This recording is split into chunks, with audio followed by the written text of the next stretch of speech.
میں تمہارے بھگوان کے بھروسے پر نہیں اپنے اللہ کے بھروسے پر جاؤں گا، اور ہمارا خدا تمہارے بھگوان کی طرح نہیں کہ کسی جگہ ساتھ دینے سے انکار کر دے۔ ہمارا خدا ہر جگہ موجود ہے، آسمانوں پر بھی اور سمندر کی گہرائیوں میں بھی۔ مجھے اس کی ذات پر کامل بھروسہ ہے۔ بیرو کچھ کہنے کی بجائے گہرا سانس لے کر رہ گیا۔ پھر میں نے ہی بات جاری رکھتے ہوئے کہا، کل رات ہم رانا پیلیسی کی طرف جا رہے تھے کہ راستے میں پولیس کی وجہ سے گڑبڑ ہو گئی۔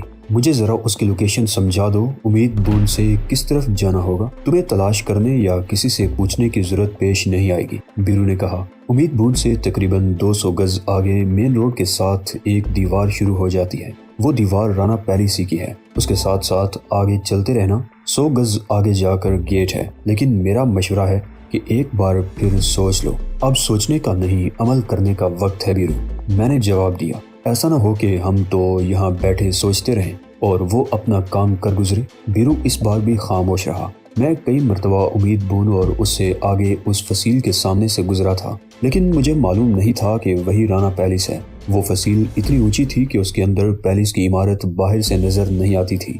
گیٹ بہت بڑا اور دوہرا تھا، تقریباً 30 فٹ لمبا ایک گیٹ، اس کے آگے 2 بڑے بڑے پلرز اور اس سے آگے پھر 30 فٹ لمبا گیٹ۔ میں نے کبھی یہ گیٹ بھی کھلا ہوا نہیں دیکھا تھا اور مجھے بالکل اندازہ نہیں تھا کہ اس کے اندر میرے لیے کیا ہو سکتا ہے۔ رتنا کو میں کسی وجہ سے ساتھ نہیں لے جانا چاہتا تھا، البتہ گزشتہ رات کے خوفناک تجربے کے بعد بھی مدھو میرے ساتھ جانے کو تیار تھی اور سمترا بھی ہماری مدد کرنے کو تیار ہو گئی تھی۔ اس نے وہ علاقہ دیکھا ہوا تھا اور وہ مجھے بتا رہی تھی کہ کس طرف سے پیلس میں داخل ہونا مناسب رہے گا۔ شمشیر سنگھ آج کل پیلس میں نہیں ہے، وہ اپنی فیملی کو لے کر جے پور گیا ہوا ہے، سمترا بتا رہی تھی۔ جب شمشیر سنگھ یہاں ہوتا ہے تو پیرس میں بڑی رونق ہوتی ہے، لیکن جب وہ 2 مہینوں کے لیے جے پور چلا جاتا ہے تو یہاں 2-4 نوکروں کے علاوہ کوئی نہیں ہوتا۔ اندر سے یہ پیلس بہت وسیع و عریض ہے۔ گیٹ کے اندر قدم رکھتے ہی تمہیں احساس ہوگا کہ کسی اور ہی دنیا میں پہنچ گئے ہو۔ وسیع و عریض لان، حوض، سوئمنگ پول، کشادہ برآمدیں اور راہداریاں، ایسی چیزیں تم نے صرف فلموں ہی میں دیکھی ہوں گی۔ تم تو ایسے کہہ رہی ہو جیسے اندر سے بھی اس پیلس کو اچھی طرح دیکھا ہو۔ میں نے اسے گورا۔ کئی سال پہلے ایک مرتبہ اندر جانے کا موقع ملا تھا، سمترا نے مسکراتے ہوئے جواب دیا، اور آج سے 3 سال پہلے ایک مرتبہ اور ایسا چانس ملا تھا۔ وہ چند لمحوں کو خاموش ہوئی، پھر بولی، پہلی مرتبہ میں اس وقت یہاں آئی تھی جب جے پور کالج میں فرسٹ ایئر کی اسٹوڈنٹ تھی۔ میں کالج گروپ کے ساتھ ماؤنٹ ایو آئی تھی۔ اس وقت ہمیں بہت سی دوسری تاریخی عمارتوں کے علاوہ رانا پیلس کی بھی سیر کروائی گئی تھی۔ اور دوسری مرتبہ؟ میں نے سوالیہ نگاہوں سے اس کی طرف دیکھا۔ دوسری مرتبہ میں رقاصاؤں کے ایک طائفے میں شامل تھی، سمترا نے جواب دیا۔ جے پور کی میرا بائی کو مجرے کے لیے بلایا گیا تھا، وہ چند دوسری لڑکیوں کی طرح مجھے بھی ساتھ لے آئی تھی۔ میرے لیے حیرت کی بات ہے، میں نے کہا، پہلی مرتبہ تم اسٹوڈنٹ کی حیثیت سے یہاں آئی تھی اور دوسری مرتبہ رقاصہ کی حیثیت سے۔ کالج میں تعلیم حاصل کرنے کے ساتھ ساتھ میں جے پور میں میرا بائی سے رقص بھی سیکھ رہی تھی، سمترا نے جواب دیا۔ جب میں میرا بائی کے ساتھ یہاں آئی تھی تو اس وقت میں انٹر کر چکی تھی۔ رانا پیلس میں مجرے کے دوسرے دن میں نے اچال شوار مندر میں بھی رقص کا مظاہرہ کیا۔ رگھو جی کو میرا رقص اتنا پسند آیا کہ انہوں نے مجھے مندر میں روک لیا اور اس وقت سے میں ان کے چرنوں میں ہوں۔ وہ خاموش ہو کر بیرو کی طرف دیکھنے لگی۔ گرو جی کو رقص پسند آیا تھا یا تمہاری جوانی اور سندرتا؟ میں نے مسکراتے ہوئے کہا، ایک ہی بات ہے۔ بیرو بیچ میں بول پڑا، تم اس کی جوانی اور خوبصورتی تو دیکھ ہی چکے ہو، رقص بھی دیکھو گے تو دنگ رہ جاؤ گے۔ اپنے کام سے فارغ ہو لیں تو ضرور دیکھیں گے، میں نے جواب دیا اور ایک بار پھر اصل موضوع کی طرف آ گیا۔ تو ہمیں کتنے بجے یہاں سے روانہ ہونا چاہیے؟